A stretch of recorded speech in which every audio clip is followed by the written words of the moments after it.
அழுத்தம் திருத்தமாக சொல்லி சென்றிருக்கின்ற அருமை சகோதரர் நவமணி ஐயா அவர்களுக்கு அந்த வாழ்த்தினை நான் தெரிவிக்கிறேன். அன்றைய நாள் ஞாபகம், அந்த நாள் ஞாபகம் வந்ததே வந்ததே என்று சொல்லுவார்கள் அல்லவா?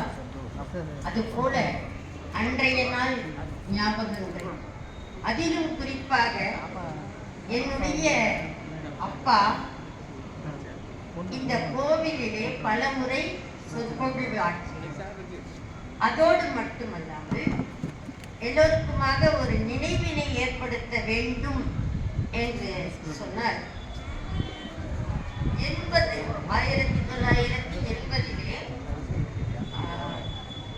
மாரியம்மன் கோவிலிலே நடந்த விழா யாராலும் மறக்க முடியாத விழா.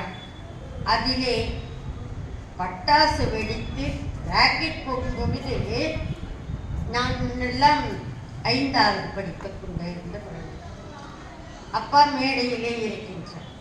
அப்போதெல்லாம் இதவாறு அழகான ஒரு கட்டிடங்கள் கிடையாது, தானாகவே அமைப்பார்கள்.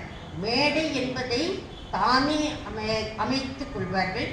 அதுபோல அதற்கு தக்கவாறு இந்த கூரைகளை வைத்துக் கொண்டு நெய்த மாதிரி இருக்கும். அந்த மேடையிலே அப்பா அமர்ந்திருக்கின்றார்.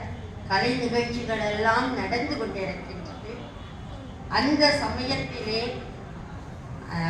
பட்டாசானது தலைகீழாக வைக்கப்பட்டதன் காரணமாக ராக்கெட் என்ன ஆயிருக்குன்னா நிகழ்கின்ற அந்த பந்தலிலே பட்டு உடனடியாக, அதுவும் கரகாட்டம் எல்லாம் நடக்கும் மாரியம்மன் கோவிலில். அப்போது பார்த்தீர்கள் என்றால் தீ பிடித்து விட்டது என்பது தெரிந்தவுடன் அத்தனை மக்களும் தன்னை காப்பாற்றிக் கொண்டால் போதும், உயிர் பிழைத்தால் போதும் என்ற ஒரு ரீதியிலே ஓடி ஓடி சென்று நாங்கள் எல்லாம், என்னுடைய தங்கையை தன்னுடைய தோளிலே சுமந்து கொண்டு என்னை கைப்பிடித்துக் கொண்டு அம்மாவும் அப்பாவும் ஏதாவது பேருந்துகள் நிறுத்துவார்களா, அதில் ஏறி விடுவோமா என்று நினைத்து நினைத்து இங்கிருந்து ஆண்கள் மேல்நிலை பள்ளியாக இருந்த காலம், தற்போது இருபாலரும் படிக்கிறதா இருக்கும். ஆனா அப்போதெல்லாம் ஆண்கள் மட்டும். அதிலும் கூட இந்த 11வது 12வது பெண்களும் இணைந்து படிப்பார்கள். அப்படிப்பட்ட அந்த சூழலை நான் யோசித்து பார்க்கின்றேன். அவ்வளவு தீ பிடித்திருக்கின்றது. ஆனால் மாரியம்மாள் அப்படியே அவளை தொட முடியவில்லை. தீயினால் தீ கூட சீதையிடம் வேண்டுமானால் சீண்டி பார்க்கும். நம்மூர் மணப்பாறையிலே இருக்கின்ற மாரியம்மனை சீண்டக்கூட இல்லை, தொடக்கூட இல்லை. அது என்ன ஒரு அபூர்வம் பாருங்கள். அதனை தாண்டி நான் சிவன் கோவில் என்று எங்களுக்கு தெரியும், சிறு வயதிலே கூட்டிக் கொண்டெல்லாம் வந்திருக்கின்றார்கள். வழி நெடுக பார்த்தீர்கள் என்றால் காசியிலே சின்ன சின்ன பாதைகள் தான் உண்டு. நாங்கள் காசி சென்று இருக்கும் பொழுது அதை அனுபவித்தோம். என்னவென்றால் எங்கு பார்த்தாலும் அந்த தெருக்களிலே நின்றாலே புண்ணியம் என்று சொல்லுவார்கள்.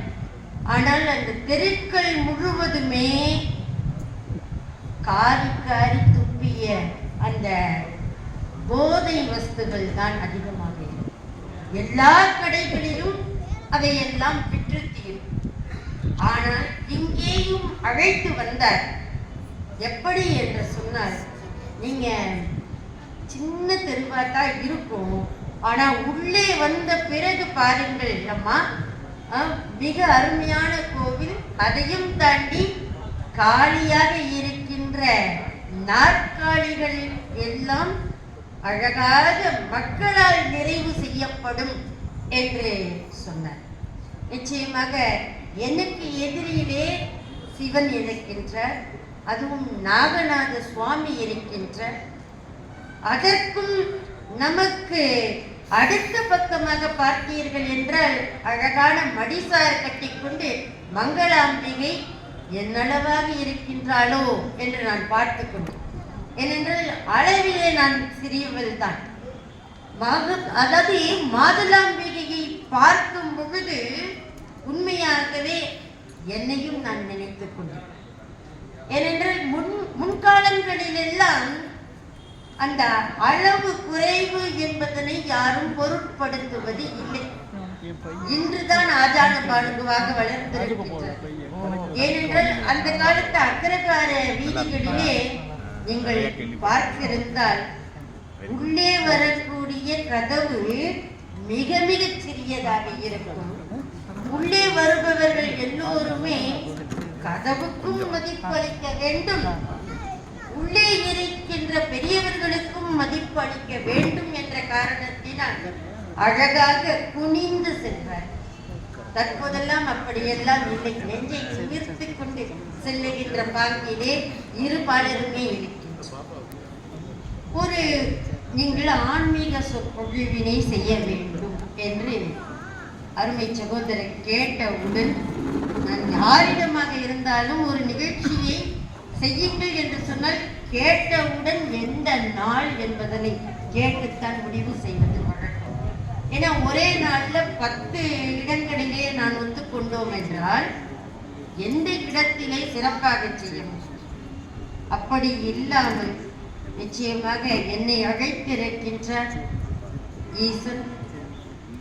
அவன் நிறைவேற்றாதது எதுவுமே இல்லை.